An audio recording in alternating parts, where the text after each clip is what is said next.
Part 4 में हम देखते हैं कि हमें ड्यूक को दिखाया जाता है। यहाँ पर उसका बेटा अब बड़ा हो चुका है और जब ड्यूक अपने बेटे विलियम को बताता है कि स्नो वाइट किले से भाग चुकी है तो विलियम अपनी बचपन की दोस्त की मदद करने के लिए किले से निकल जाता है और जादूगरनी रवीना के भाई तक पहुंच जाता है।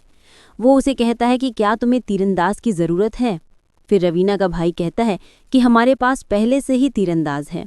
तो रवीना का भाई कहता है कि इसे मार दो और जब विलियम पर तीर चलाया जाता है तो वो बहुत आसानी से उससे बच जाता है और जिसने उस पर तीर चलाया होता है वो उसे मार देता है। रवीना का भाई ये सब देखकर उसे अपने तीरंदाज में शामिल कर लेता है और यहाँ पर हमें स्नो वाइट और हंटमैन को दिखाया जाता है जो यहाँ से बाहर निकलने की कोशिश कर रहे होते हैं। तो तभी उनके सामने एक बहुत खतरनाक जानवर आ जाता है जो हंटमैन को गिरा देता है। इससे पहले वो उसे मारता इतने में स्नो वाइट जोर से चिल्लाती है। फिर वो खूंखार जानवर स्नो वाइट के पास आता है और जब स्नो वाइट उसकी आंखों में देखती है तो वो जानवर चुपचाप वहाँ से चला जाता है। अब वो दोनों डार्क फॉरेस्ट से बाहर निकल जाते हैं। तभी उनके सामने कुछ औरतें आ जाती हैं जिनके पास धनुष और तीर होता है। वो औरतें उनसे पूछती हैं कि तुम कहाँ से आ रहे हो। हंटमैन बताता है कि हम रानी रवीना से भाग रहे हैं। उसके बाद वो औरतें उन दोनों को अपने गांव ले आती हैं।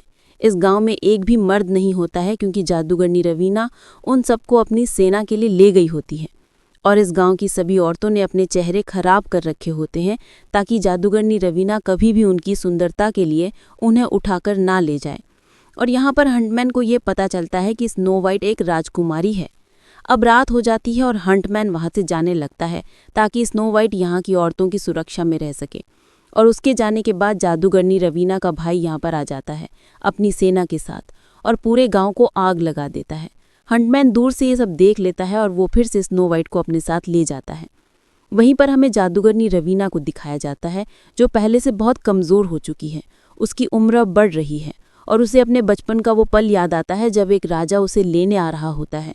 उसकी माँ ने खून की 3 बूंद एक पदार्थ में मिलाकर उसे पिला दी थी और एक जादुई आईना देते हुए कहा था कि तुम्हारी सुंदरता ही तुम्हारी रक्षा करेगी।